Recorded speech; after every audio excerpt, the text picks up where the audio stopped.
Hi, my name is Poom. My grandma gave this name to me because when I was born, I was so sick, and Poom is short form of Pum Kumkan, which means immunity for a Thai word. My mom and my dad into a car accident and passed away when I was young. Then I was raised by my grandma. But it doesn't work with my name. I always have a sickness until I was 23 years old. I have been diagnosed with a critical illness called glioma because I have had a for a while. This disease has caused a weakness and memory loss. Then I spent my life in a hospital to get a chemotherapy until I got a better, or maybe not. At 10:38 a.m. in room 026. Hi Poom, how are you today? Good, but quiet, bro. Pom closed his eye while answering the next question. Okay, this is your doctor. Who will be responsible for your case?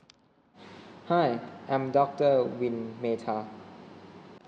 Win Mehta. Why does the name that sound so familiar?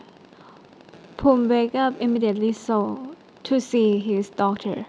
To evaluate your symptoms and find the best treatment for you as soon as possible so that you won't have to suffer from this disease any longer. Thank you, doctor. Okay, see you soon. At the end of the day, I was alone in the hospital because my grandma goes to work every day. She comes to see me every Saturday and Sunday. In another life, I wish for good health. At 11:20 a.m. in room 026. Okay, today will be your first chemotherapy session. The nurse will take you there. And if you want someone with you, just let us know and we will call your parents. Okay, thanks. So, is there anyone you like to call? No, I can't go by myself. My grandma isn't free at this time. Okay, nurse, please prepare him to go. Got it, doctor. At chemotherapy room, Poom was sleeping, his eyes closed because he felt weak and wanted to rest while receiving his treatment. Poom opened his eyes. Hi, did I wake you? No, it's okay. Does that hurt? Rin point to the syringe in Poom's hand. Not at all. But why are you here? I just worry you might feel lonely here. Their eyes meet, but they don't say anything more. At room 026. How are you feeling now? Do you have any headaches? Sometimes, but I still feel weak. It's hard for me to control my body and do things. Oh, my sweetheart. I will be here as much as I can to help you. It's okay. Don't worry. The nurse can help me. The knock-knock are loud before someone comes. Hello, I have come to give you the medicines before your bedtime, and then the doctor will come to check you again in 30 minutes later. And then his grandma leave, and he gets some nap before doctor come. Knock knock. Some sleep boy sleeping. Doctor, should we wake him up? Just give him 5 more minutes. I will wake him up. So you can go now. I will look after him. The nurse left, and Win sat in a chair on the left side of the room, waiting for someone to wake up. The room was cold, which made it comfortable for a little boy in his bed, while the doctor looked at him, waiting for him to awaken. Hi, were you waiting long for me to wake up? Not really. I just want to check that you are okay and not feeling any pain while you sleep. Thanks for coming to check on me. Do you have any other patients you need to see after this? No, no more. Okay, then you can go rest. Thank you again. But can I just stay a little longer? I just got some apple from your grandma. She told me to cut them for you before you went to bed. No, you are a doctor. You don't have to do that. I understand, but I want to do this because I don't want you to have any wounds. Please lay down and wait. Following his doctor's orders, Poom watched as Win cut the apple to make it easier for him to eat. Then he served it on the table with a glass of pure water beside it. It doesn't look too good. This is my first time doing this for someone. Poom didn't pay much attention to Win's word. He went ahead and started to eat apple. He asked Win if he wanted to share the sweet and fresh apple with him. I only eat apples from my grandma's garden. They are so fresh and sweet. Do you want to try? Yes, sure. Poom looked at the man across from him, who eagerly ate the apple with him. It made him happy to have a friend to share this moment with. Thanks for staying with me before I had to bite the apple whole because I was afraid to cut it and hurt myself since I couldn't control my actions. Win felt sorry for his patient and said something comforting. After this, I will come and do this for you every day. Don't worry, you will get better, I promise. Poom smiled a little at his doctor, and they shared some light-hearted conversation that helped ease Poom's pain before he got back to the bed. 4 days later, a stormy day arrived. Win was getting ready to go to work when he was checking on Poom in his room, only to find that Poom was missing. Worried, Win quickly searched for him and checked the CCTV footage, which showed Poom on the rooftop of the building. Win rushed to the rooftop and found Poom standing there, looking confused. Are you okay? Poom, why are you up here? I don't know. I remember being in my room and then I ended up here. Win hugged Poom to comfort him, but to his surprise, Poom didn't recognize him. Feeling helpless, Win took Poom back to his room, where a nurse attended to him. Win was confused and didn't know what to do. He just knew that Poom's memory seemed to be fading. Are you okay? Do you still have any headache? Ah, yes. Wait, why are you in my room? Is it okay for you to be here? What about the other patients? It's okay. My work time is over. We got a call that your grandma won't be coming. So I will watch over you for now, but if you are not okay, I can leave. If you are not saying anything, that means you are okay, right? Yeah, I like having someone with me in this small room. Dr. Win, Yes. am I having amnesia? Why does it seem like my symptoms aren't getting in any better? Win was taken aback and didn't know how to answer. It's just a symptom of the illness. He opened his pen and wrote his phone number on Poom's hand. If you feel in danger or need anything, please call me in this number. I will be right there with you. Don't worry, you will be safe. Thanks, doctor.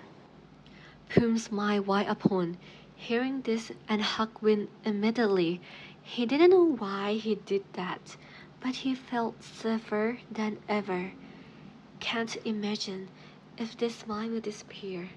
Can I take a moment to savor this? Win closed the door before returning to his office. He checked Poom's MRI scan, which revealed the tumor had spread to other parts of his body, worsening Poom's condition.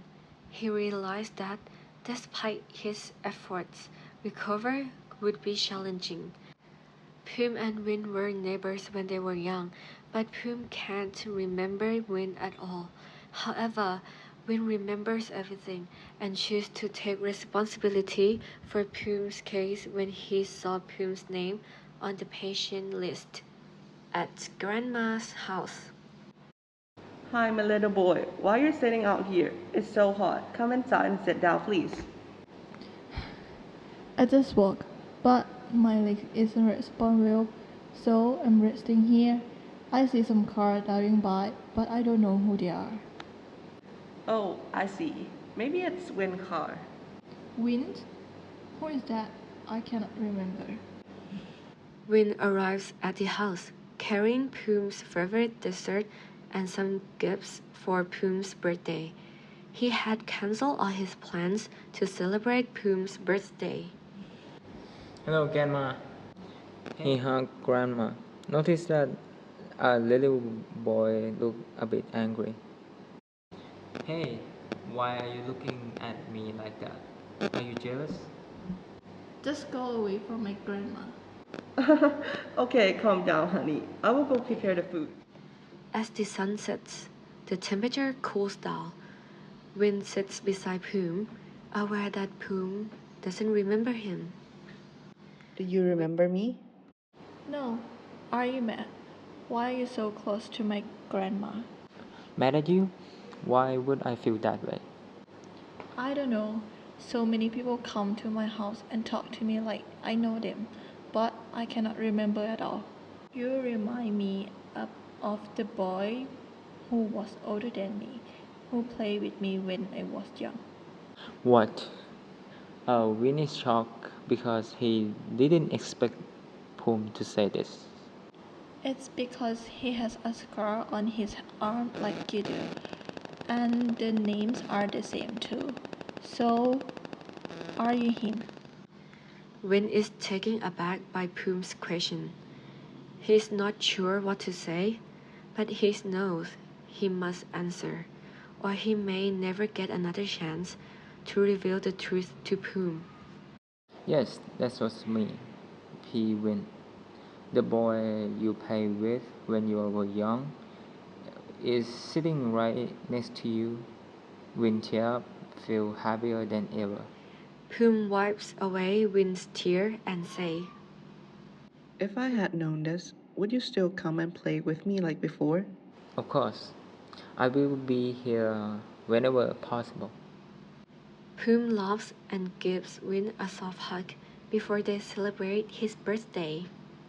At 10:21 p.m.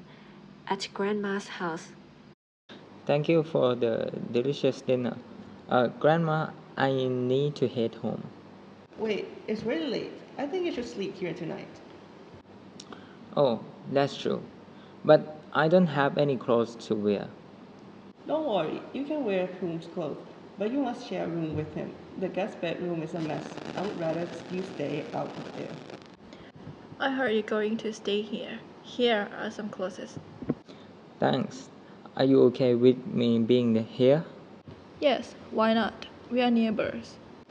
they each head off to take a showers.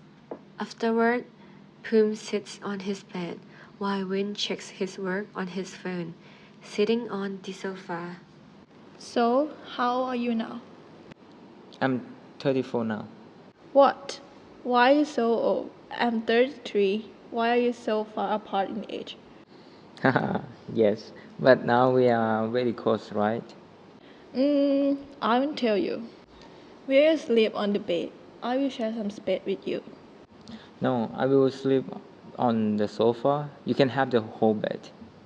Then Poom gets up, walks over to Win, and pulls him onto the bed with him. Let's sleep together. You look like you haven't slept at all. Lie down on the soft bed and get some rest, okay? He snatched Win's phone from his hand and turned it off, then gently pushed Win down before turning off the bedroom light.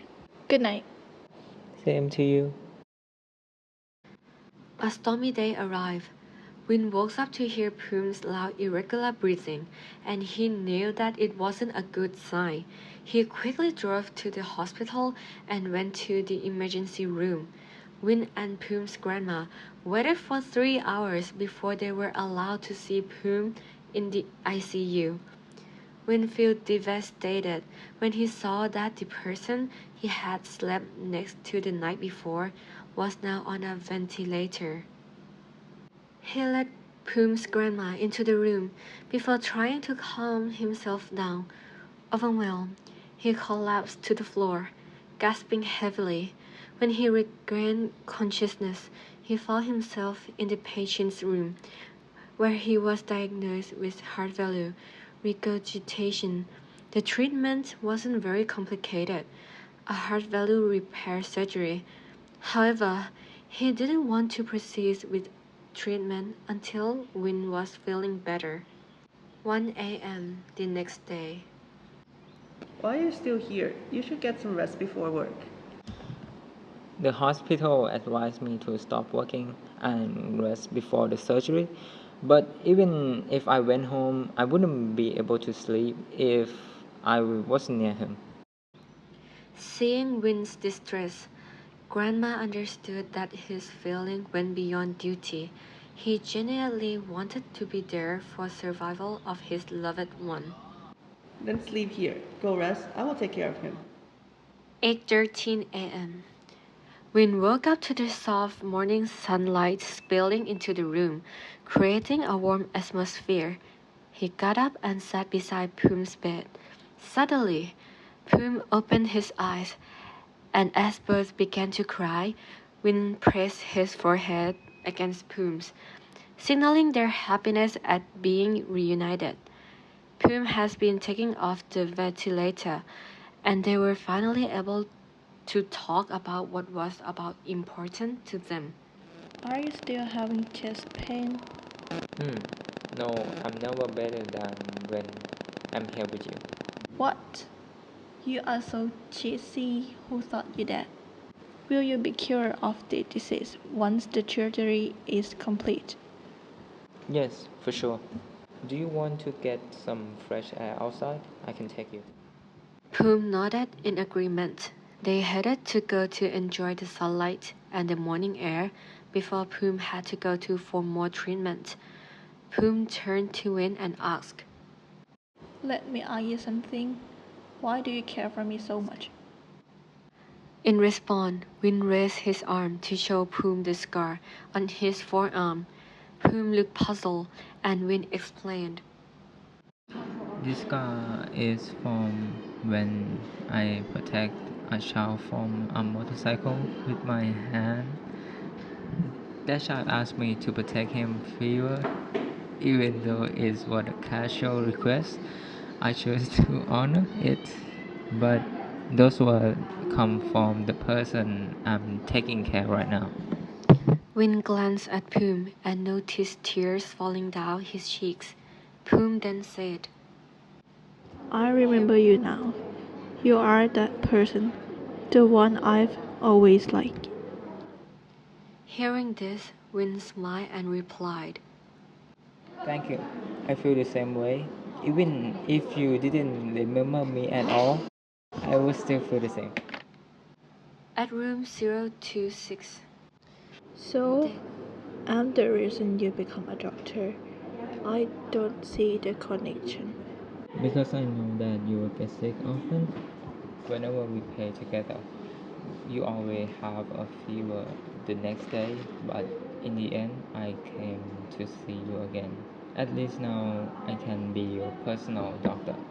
Haha, but you're sick too. Thank you for being here for me and showing me. Showing you what? Showing me that you love me more than I love myself. And I forgot you or did something wrong in the past. I apologize. Even if I don't fully understand love, if it means to you, then I will say it to you. What are you talking about? I want to talk about this before I don't have a tea. They looked deeply into each other's eyes, filled with emotion, hoping that the love born from physical scars would heal their hearts and bring them back to life. Okay, can I get some rest now? Can we talk later? Sure, I will wait. Before Win stood up and left the room, they had shared 4 precious minutes, expressing their feeling for each other, overcoming the many obstacles that had caused them pain. 4:04 p.m. Later that night, the emergency signal from Poom's room rang out. Unfortunately, the signal turned out to be the last call for help, as the person inside the room has passed away peacefully. Win rushed to the room and stopped at the door. Inside, there was a haunting sadness. He knew that no matter what he did, there was nothing he can do to bring Plume back. He thought, If I love you, I should let you go. Afterward, Win decided to resign from his position as a full-time doctor and open a cancer clinic in the countryside where Plume's mother lived. He charged low fees to help the children and adults in the area and assisted Plume's grandmother with her garden, knowing that Plume's always wanted to be a gardener like her, but was too sick to help. Every day off, Win visited Plume's grave. It has been a year already. How are things? Are there any delicious apple up there to eat? Life here is comfortable. Just like you said, I'm not lonely. There are many people around who are kind enough to bring us food at the clinic. For me, you will never grow old, never fade away, and never truly die. However, if you want me to share my love, I can do one thing. I love an elephant who looked just like you and was born on the same day and at the same time you passed away. I believe he is another version of you. With tears streaming down his face, Will looked up and said, You never have to worry about me. I will live my life well to rest him, and one day when he grow up, I will bring him to meet you. Right now, I believe the love I have for you is enough to share to that child. And I will come back with your favorite apples next time. I will pick them myself. I love you. I have always loved you. Thank you for being in my life. In another life, I would be your boy, Plume. In another life, I would make you stay, Win.